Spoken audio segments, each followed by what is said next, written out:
Nous voulons te manifester l'amour, éternel mon Dieu, que tu nous as donné en écoutant ta parole et en la mettant en pratique. Nous te prions, Seigneur, de venir et de conduire ce moment, de prendre la première place, de disposer nos cœurs pour ce temps de la parole et de prière. Prépare nos cœurs à saisir ta parole, à saisir la révélation dont nous avons besoin en ce jour, afin que nous soyons transformés, afin que nous soyons fortifiés, afin que nous soyons encouragés à marcher encore avec toi. Béni sois-tu pour le puissant que tu opères dans nos vies en ce jour. Que toute la gloire, la puissance, la magnificence te reviennent. Que toute forme de distraction soit balayée du milieu de nous en ce soir. Prends la première place.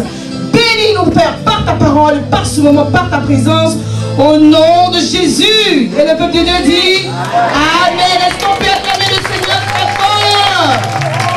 Alléluia. Merci Seigneur, soyez bénis. Shalom, soyez bénis. Amen. Si nous aimons Jésus, ce n'est pas dans les paroles. Si nous l'aimons, c'est en vérité et en vérité. Parce que l'heure est arrivée où le Père cherche des véritables adorateurs, qu'il adore en esprit, mais également en vérité. Alléluia. Que le Seigneur nous bénisse ce soir et qu'il nous aide à recevoir sa parole. Nous sommes à notre réunion de prière et nous allons partager ensemble quelques paroles que le Seigneur a mis sur mon cœur. Et après, on va prendre du temps dans la prière. Alléluia. Amen. Le thème sur lequel j'aimerais enseigner ce soir, c'est « Développer l'homme intérieur ». Et je me suis inspirée du passage du livre de Timothée. Les recommandations que Paul a données à Timothée. Nous connaissons tous Paul. Paul, c'est un homme qui a beaucoup persécuté l'Église et que le Seigneur a touché par son esprit. Et il a exercé un véritable ministère, un ministère puissant. Alléluia. Il a écrit des lettres et aujourd'hui nous sommes édifiés par les lettres qu'il a écrites aux églises et à ses fils spirituels. Donc l'un de ses fils spirituels, c'est Timothée. Et il a donné de bons conseils à Timothée. Et nous allons nous inspirer de ces passages-là pour ensuite prier. Amen. Il a donné des conseils à Timothée pour que Timothée puisse développer sa vie intérieure. Timothée puisse développer l'homme intérieur. Parce que Dieu fait plusieurs travaux avec nous en tant que ses collaborateurs. Alléluia. Dieu fait un travail en nous et Dieu fait également un travail à travers nous. Mais le travail que Dieu fait en nous est primordial. Parce que c'est sur la base de ce que Dieu fait en nous qu'il peut puissamment travailler à travers nous. Alléluia. Dieu peut travailler avec tout le monde. Mais avant de pouvoir être vraiment un instrument puissant entre les mains de Dieu, il faut que chacun d'entre nous puisse laisser Dieu faire son travail en nous. Alléluia. Et nous voyons ça dans l'histoire du peuple d'Israël. Lorsque le Seigneur a fait sortir Israël d'Égypte, Dieu l'a fait passer par le désert avant d'entrer à Canaan. Pourquoi? Parce que Dieu voulait faire un travail dans le cœur de son peuple. Dieu voulait façonner le caractère d'Israël. Alléluia. Dieu voulait mettre en Israël le caractère qui était en Jésus. Vous me comprenez? Dieu veut qu'on fasse son travail. L'Éternel veut qu'on puisse le servir. Mais bien évidemment, on peut faire le service de Dieu sans avoir le caractère, l'attitude qui convient. Et ce travail ne peut pas être vraiment efficace. Or, Dieu veut que l'œuvre que nous fassions pour lui, l'œuvre qu'il va faire à travers nous, soit une œuvre pleine, puissante, efficace, qui porte du fruit véritablement et qui touche. C'est pourquoi le Seigneur va toujours nous parler sur notre caractère, sur l'homme intérieur qu'il faut nourrir, qu'il faut développer. Alléluia. Pour que l'œuvre qu'il va faire après à travers nous soit bonne. Quelqu'un me suit? Amen. On va lire Philippiens 2, versets 5 à 11. Philippiens 2 dit, verset 5 dit, ayez en vous les sentiments qui étaient en Jésus-Christ. Existant en forme de Dieu, il n'a pas regardé son égalité avec Dieu comme une proie à arracher, Mais il s'est dépouillé lui-même en prenant une forme de serviteur, en devenant semblable aux hommes. Alléluia.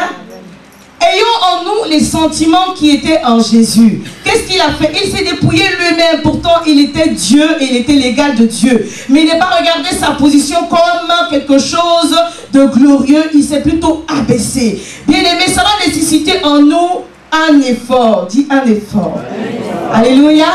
Pour que Dieu travaille notre caractère, pour que Dieu travaille en nous, il faut que nous lui permettions de faire ce travail-là. C'est ce que nous allons permettre à Dieu de faire qu'il va faire. Dieu veut faire le travail en nous. Dieu veut travailler notre caractère. Il veut travailler notre façon de comprendre les choses. Parce qu'avant de connaître Jésus, on a marché dans des habitudes. On a marché, on a fonctionné dans une manière de penser. On a fonctionné dans une manière de parler. On a fonctionné dans une manière d'agir. Maintenant, en Jésus, nous devons laisser toutes ces choses-là, c'est-à-dire renoncer à cette personnalité, renoncer à ces choses-là et laisser le caractère de Dieu se manifester en nous. Mais ce n'est pas automatique. C'est notre volonté. Alléluia. C'est notre décision, c'est nos résolutions qui vont permettre au caractère de Jésus de venir en nous. Alléluia. Vous savez pourquoi? Parce que nous sommes l'église de Dieu. C'est vrai que l'église vit dans le monde, mais l'église n'est pas du monde. C'est pourquoi il faut qu'il y ait une démarcation entre l'église et le monde. Le fait que nous soyons dans le monde, c'est pour que nous puissions apporter au monde la lumière. Mais il y a une différence entre l'église et le monde. Alléluia. C'est pourquoi il faut que le caractère de Christ nous imprègne. Parce que ça ne sert à rien à un chrétien d'être dans le monde et d'être confondu avec le monde. Le chrétien doit être démarqué du monde. C'est pourquoi Dieu veut faire le travail en nous d'abord. C'est fondamental. Et Paul a donné des conseils vraiment très spécifiques à Timothée par rapport à sa vie, par rapport au travail qu'il devait faire en lui, pour que son ministère soit efficace, pour que son ministère soit puissant. Celui qui ne laisse pas Dieu travailler en lui peut également essayer d'exercer le ministère, mais le ministère qui va sortir de lui ne sera pas le fruit de l'esprit. Parce que dans la chair également, on peut faire l'œuvre de Dieu. Mais le Seigneur ne veut pas qu'on fasse son œuvre dans la chair. Il veut qu'on fasse son œuvre conduit par son esprit. Qu'ayant commencé dans l'esprit, on puisse continuer dans l'esprit. C'est pourquoi c'est fondamental de commencer dans l'esprit, de se laisser conduire par le Seigneur. Alléluia. Ça va nécessiter un effort. Mais nous devons prendre sur nous d'accepter que Dieu nous travaille, notre caractère. Alléluia. Que nous renoncions à certaines habitudes, que nous laissions certaines choses aller pour que l'obéissance, l'humilité et toutes ces choses-là qui ont caractérisé Christ puissent venir habiter en nous. Alléluia. L'église est appelée à représenter Dieu sur la terre. Vous savez, l'histoire de l'église vient d'où? Au début, le Seigneur avait donné des prophètes à l'église, à son peuple. Le peuple était dirigé par des prophètes. Et c'est à travers les prophètes que Dieu parlait à ses enfants. Mais quand les enfants d'Israël sont arrivés à Canaan et qu'ils ont vu qu'ils étaient environnés d'autres peuples qui avaient des rois, ils ont demandé à Dieu de leur donner des rois. Donne-nous des rois, Seigneur, donne-nous des rois. Donc Dieu a oué les prophètes pour que maintenant Israël ait des rois. Israël n'a pas voulu écouter les prophètes. Mais les rois sont venus, Israël n'a pas voulu non plus suivre Dieu à travers les rois. Et donc le Seigneur a amené son fils. Et ils ne l'ont même pas reconnu. Amen. Parce qu'ils attendaient le roi des Juifs sur des chevaux de gloire. Or, le Fils de Dieu est venu dans l'humilité totale. Amen. Et ils ne l'ont pas reconnu. Mais le ministère de Jésus a créé l'Église. Alléluia. Amen. Donc nous sommes l'entité que Dieu a choisie pour parler au monde. Nous ne sommes pas n'importe qui. Nous sommes là pour représenter la gloire de Dieu, la puissance de Dieu, la sainteté de Dieu, la dignité de Dieu sur la terre. Amen. Alléluia. Amen. Et Dieu veut que l'Église le représente comme il se doit. Il ne faut pas qu'il y ait le monde dans l'Église. Alléluia. Amen. Mais que les enfants de Dieu puissent être formés véritablement et que toutes les choses qui ne lui conviennent pas soient mises de côté. C'est pourquoi il dit, soyez transformés par le renouvellement de l'intelligence. C'est-à-dire qu'on accepte nous-mêmes de renoncer à notre nous et laisser l'Esprit de Dieu renouveler notre intelligence pour revêtir vraiment le caractère de Christ. J'aimerais qu'on lise ce passage de Deutéronome, juste un peu et puis continuer. Deutéronome 8, à partir du verset 1er Vous observerez et vous mettrez en pratique tous les commandements que je vous prescris aujourd'hui, afin que vous viviez et que vous multipliez. Et que vous entriez en possession du pays que l'Éternel a juré de donner à vos pères. Souviens-toi de tout le chemin que l'Éternel ton Dieu t'a fait prendre.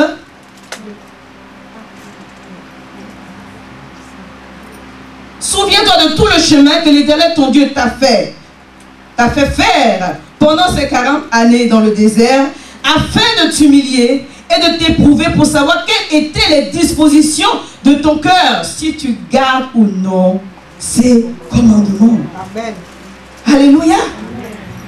Il t'a humilié, il t'a fait souffrir de la faim, il t'a nourri de la manne que tu ne connaissais pas et que n'avaient pas connu tes pères, afin de t'apprendre que l'homme ne vit pas de pain seulement, mais que l'homme vit de tout ce qui sort de la bouche de Dieu. Amen. Alléluia. Amen. Il nous fait passer par des chemins. Bien-aimés, c'est pourquoi il faut discerner tous les chemins par lesquels Dieu nous fait passer. Dieu ne nous fait pas passer par ces chemins-là pour nous détruire. Parce qu'il est plus important que le caractère de Christ soit formé en nous. Alléluia. Pour que nous puissions atteindre les bénédictions, les saisir et être de véritables témoignages. Dieu va toujours nous faire passer par des situations dans lesquelles nous avons l'impression d'être humiliés. Mais en réalité, le Seigneur veut nous montrer les dispositions de nos cœurs, afin que nous comprenions que l'homme ne vit pas seulement de pain, mais de toutes les paroles qui sortent de sa bouche, qui vont nourrir notre être intérieur et faire de nous des hommes faits. Alléluia. Des hommes accomplis avant d'atteindre notre destinée. Amen, amen. Donc des fois, nous sommes sur le chemin de Dieu. Très souvent, nous sommes sur le chemin de Dieu. Alléluia. Ça peut être difficile, mais c'est le chemin pour Dieu que Dieu utilise pour façonner notre caractère, pour façonner notre cœur, afin que nous puissions atteindre le but. Donc des fois, on est en train de prier pour un sujet. Or, le Seigneur est en train de nous montrer qu'il y a un côté de notre caractère, il y a un côté de notre vie là, qu'il est en train de travailler. Et il faut collaborer avec Dieu. Alléluia. Il ne faut pas se battre. Il ne faut pas chasser les esprits. C'est Dieu qui te permet de passer par ces situations-là. Il faut comprendre à chaque saison, à chaque étape de notre vie, quel est le caractère que Dieu est en train de façonner en nous. Quel est le chemin que Dieu veut nous faire prendre. Alléluia. Parce qu'on ne va pas développer tous les fruits du Saint-Esprit en même temps. Mais à chaque saison, à chaque étape, il y aura quelque chose que Dieu sera en train de développer en nous. Un jour, ça sera la patience. Alléluia. Et dans la situation-là, on sera dans un moment où on va se sentir pressé à faire quelque chose. Mais en même temps, on va sentir par le Saint-Esprit que c'est le temps d'attendre le temps de Dieu. Alléluia. On va sentir être pressé parce que l'homme veut toujours voir toutes les choses tout de suite, tout de suite. Or, il y a un sujet de notre vie. Alléluia. Que j'appelle le sujet de ta vie. Où Dieu te fait attendre. Dis Amen. Amen. Il y a un sujet pour lequel tu as prié, ça fait 3 ans, 4 ans, 5 ans, 6 ans. C'est comme si l'Éternel était sourd. Il n'est pas sourd. Amen. Il a entendu la prière. Mais il y a un travail qu'il est en train de faire qui est primordial. On ne peut pas passer outre. Il faut que le travail là soit fait. Il faut être donc d'accord avec Dieu et comprendre que c'est un temps de préparation. Alléluia.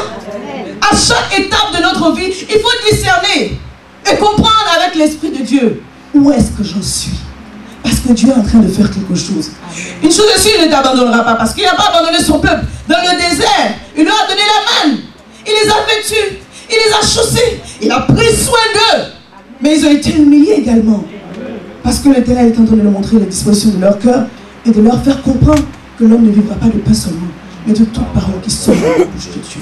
Afin que l'homme intérieur soit nourri. Parce que l'homme intérieur doit être nourri. Prenons nos Bibles dans le livre de Timothée, Timothée 1, chapitre 1, verset 18. Il dit: la recommandation que je t'adresse, Timothée, mon fils, selon les prophéties faites précédemment à ton sujet, c'est que d'après elle, tu combattes le bon combat, en gardant la foi et une bonne conscience. Alléluia. La recommandation que je te fais, Timothée, c'est que tu combattes le bon combat. Parce qu'il y a le mauvais combat et il y a le bon combat. Donc discerne le combat que tu es en train de mener. Si c'est le bon combat, alors combat-le en gardant la foi. Alléluia. Et une bonne conscience. Alléluia. Bien aimé, nous devons garder la foi. Quand l'ennemi vient pour nous attaquer et que nous nous mettons à prier, discernons une chose: le combat de la foi est très important et nous devons le mener. Chaque fois que le diable envoie une tentation ou qu'il envoie une épreuve, c'est notre foi qui l'attaque. Alléluia. Paul lui-même, il a dit vers la fin du deuxième épître, j'ai combattu le bon combat. J'ai gardé la foi. Bien aimés, nous devons garder la foi. Parce que dans les derniers temps, beaucoup abandonneront la foi. Mais Dieu attend que nous ayons toujours la foi et que nous puissions la garder. Parce que sans la foi, personne ne peut lui être agréable. Sans la foi, on ne peut pas saisir les choses spirituelles. Alléluia. Quand le diable vient par une situation pour te décourager, c'est ta foi qui l'attaque. Mais Dieu attend aussi de regarder et de voir, est-ce que ta foi dépend des circonstances ou est-ce que ta foi vient de la parole de Dieu? Parce que la foi vient de ce qu'on entend. Et ce qu'on entend vient de la parole de Dieu. Comment est-ce que tu vas garder la foi? En gardant la parole de Dieu dans ton cœur. Alléluia. Tu veux demeurer dans la foi. Tu veux garder la foi. Mener le combat de la foi. Lis la parole de Dieu. Parce que c'est la base. Alléluia. Quand le diable va venir avec des mensonges, quand le diable va venir attaquer ta foi, la parole, la connaissance de la parole que tu as va te permettre de lui répliquer et de dégager tous les mensonges qu'il peut mettre devant toi. Alléluia. Il y a une chose qui impressionne Dieu, entre guillemets impressionné, c'est notre foi. Alléluia. Il y a cette femme-là qui s'est approchée de lui pour que sa fille soit guérie. Et le Seigneur dit, mais on va le lire. Matthieu 15, verset 28. Donc je vais lire à partir du verset 22. Jésus étant sorti de là se retira du territoire de Tyr et de Sidon. Et voici une femme cananéenne qui venait de cette contrée lui cria, aie pitié de moi, Seigneur, fils de David. Ma fille est cruellement torturée par le démon. Il lui répondit.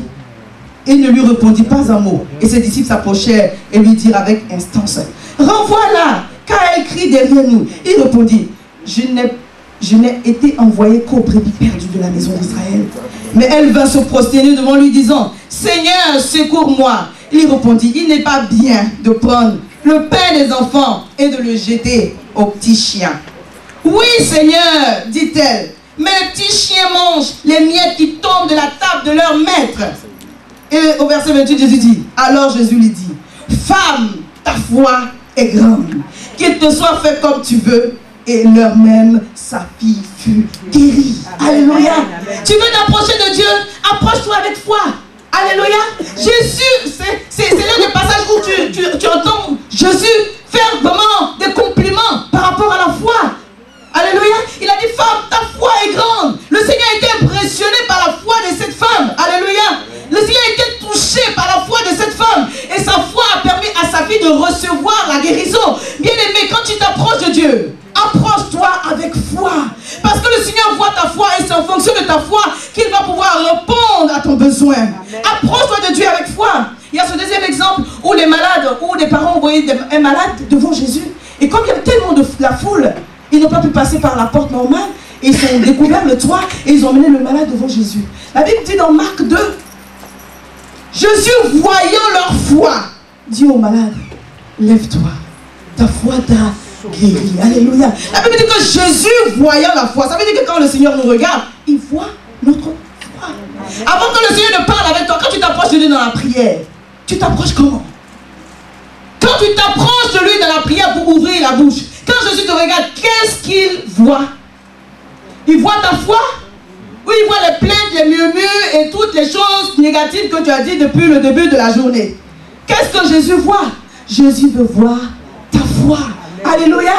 Il veut voir ta foi. C'est pourquoi tu dois combattre le combat de la foi. Quel que soit ce qui arrive dans la journée, ne va pas te coucher sans que tu ne t'aies fortifié par la parole. Parce que tu ne seras pas agréable à Dieu tant que tu n'as pas relevé ton niveau de foi. Le diable va toujours combattre ta foi. Il va essayer par tous les moyens de te déstabiliser. Alléluia. Il y a cet exemple aussi qui parle de la femme courbée. La Bible dit que Jésus enseignait dans une synagogue et il y avait une femme. Ce passage-là m'impressionne toujours. Il y avait une femme. Vous pensez que dans la synagogue, il n'y avait qu'une seule femme? Il y avait beaucoup de femmes dans la synagogue. Le jour-là du sabbat où Jésus prêchait. Mais la Bible dit qu'il y avait une femme. Qu'est-ce qu'il a distingué pour que la Bible marque qu'il y avait une femme? Lorsque Jésus l'a vu, le Seigneur lui dit, tu es libéré. C'est la foi de cette dame qui l'a distingué. Qui a fait que quand Jésus a regardé dans la foule, bien aimé, nous sommes tous là, mais quand le Seigneur regarde, il sait où il y a la foi, où il n'y a pas la foi. C'est pas dans la bouche que je vais dire, j'ai la foi, j'ai la foi. Mais le Seigneur sait quand il nous regarde, où est-ce qu'il y a la foi, où est-ce qu'il n'y a pas de foi. Bien aimé, si tu n'as pas la foi, que ta foi grandisse aujourd'hui. aujourd'hui. Parce que la foi vient de ce qu'on entend, et ce qu'on entend vient de la parole de Dieu. Quel que soit ce que tu traverses, quel que soit ce que tu vis, quel que soit ce que tu espères, bien aimé, il faut que tu aies la foi. Il faut que tu gardes la foi. Il y a des personnes, quand il y a des problèmes dans leur vie, la foi est partie. Mais la foi doit rester. Parce que c'est la foi qui va te donner de parler à la montagne et de lui dire, déplace-toi, et elle va se déplacer. Amen. Tu ne déplaces pas les montagnes de ta vie avec la foi du pasteur. Alléluia. Amen. Quand il y a des problèmes, c'est là que tu dois espérer contre toute espérance. Amen. La définition de la foi, c'est quoi? C'est l'assurance des choses qu'on espère, la démonstration de celles qu'on ne voit pas. La Bible n'a pas dit de voir d'abord avant d'avoir la foi. Et la foi, même quand tu n'as rien vu, quand il y a des situations difficiles, c'est là que tu dois avoir la foi. Amen. Que Dieu est capable. Et ta foi va te distinguer, ta foi va te mettre à part, ta foi va te qualifier pour recevoir les choses qui viennent du ciel. Amen. Alléluia. Amen. Lorsque tu pries, tu ne vois rien, pose-toi la question, Seigneur, est-ce que mon niveau de foi est-ce que ma foi est au bon niveau? Si ta foi n'est pas au bon niveau, alors fais grandir ta foi par la parole. Amen. Écoute les messages qui vont faire grandir ta foi. La foi vient de ce qu'on entend. Ça veut dire que le manque de foi aussi vient de ce qu'on entend. Amen. Si tu entends des paroles qui discréditent les serviteurs de Dieu, tu ne pourras pas avoir la foi. Si tu te nourris de causeries vraiment obscènes, des choses de ce genre, tu ne peux pas avoir la foi. Tu auras la foi comment? Tu auras la foi quand tu vas écouter la parole. Même si tu as un seul CD, tourne-le, retourne-le. Quand la parole de Dieu est en train de passer, l'Esprit de Dieu qui est derrière la parole va te donner la force nécessaire de saisir pour pouvoir combattre le combat de la foi dans la journée que tu es en train de vivre. Amen. Alléluia. Amen. La parole de Dieu est toute suffisante pour le problème, quelle que soit la situation que tu traverses. La parole de Dieu a toutes les ressources pour te sortir de là. Toi, tu dois garder la foi. Il n'y a pas longtemps, je disais à mon époux, ça fait quand même 21 ans que je suis converti, gloire à Dieu. Amen. Et puis je me rappelais, je me dis, mais c'est pas un diplôme. Alléluia. Amen. Mais c'est un témoignage. Amen. Parce que depuis le jour où tu as déclaré Jésus-Christ comme ton Seigneur et Sauveur, tu as déclaré également la guerre à l'ennemi. Donc je peux compter 21 ans ou 21 années de combat spirituel. Amen. Où le diable a essayé de détruire ma foi. Mais il ne m'a pas eu parce que je suis encore là. Et je sers le Seigneur. C'est au moins un témoignage. Gardons la foi. Amen. Parce que nous aurons à répondre un jour. Si nous tenons jusqu'au bout. Avec le Seigneur. Voilà la recommandation que Paul a donnée à Timothée. Combat le bon combat en gardant la foi et une conscience pure. Alléluia. Des fois avant même que le Saint-Esprit ne nous dise quoi que ce soit. Notre conscience nous parle. C'est pas parce qu'on est devenu chrétien qu'on n'a plus la conscience. Notre conscience, c'est la faculté qui nous aide à faire le bon jugement. Donc quand tu es en train de mettre ton pied quelque part, alléluia, souviens-toi que tu es l'église de Dieu, tu es le représentant de Dieu sur la terre, que ta conscience puisse te parler, pour te dire que ce n'est pas le chemin de Dieu, avant que le Saint-Esprit ne soit attristé. Alléluia. Alléluia. Amen. Des fois on pense que comme on est devenu chrétien, on n'a plus d'intelligence, mais on a toujours l'intelligence pour réfléchir. On veut dire, donne-toi la réflexion. Il y a des situations dans lesquelles le Seigneur nous permet, et il veut qu'on réfléchisse. Gloire à Dieu. Voilà la première recommandation que Paul a donnée à Timothée. On prend le deuxième point. Alléluia. 1 Timothée 2, verset 1. Il dit, j'exhorte donc avant toute chose à faire des prières, des supplications, des requêtes, des actions de grâce pour tous les hommes. Alléluia.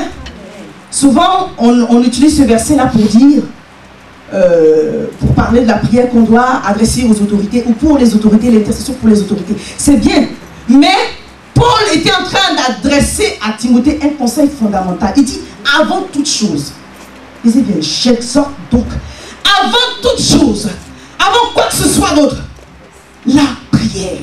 Alléluia. Amen. Avant toute chose, avant d'appeler le pasteur en catastrophe, pasteur au secours, la prière. Alléluia. Ta prière, tu dois prier, parce que la prière génère la puissance. Alléluia. Je ne vous dis pas que vous devez appeler le pasteur. Vous devez l'appeler. Parce que nous avons des responsabilités vis-à-vis de vous. Mais il faut que vous ayez une vie de prière. Bien aimé, la Bible dit que quand Jésus est sorti du Jourdain, il est rentré dans le désert où il a fait 40 jours. Dans le jeûne, il a été attaqué par l'ennemi. Mais il n'est pas allé pour faire une grève de la faim. Il est allé dans le désert pour prier. Et lorsqu'il est sorti du désert, la Bible dit que l'autorité de Dieu l'a revêtu. La prière donne l'autorité. Alléluia. Tu ne vas pas chasser les démons avec l'autorité de la servante de Dieu ni du pasteur. Tu vas chasser les démons avec l'autorité de l'esprit sur ta vie. Amen.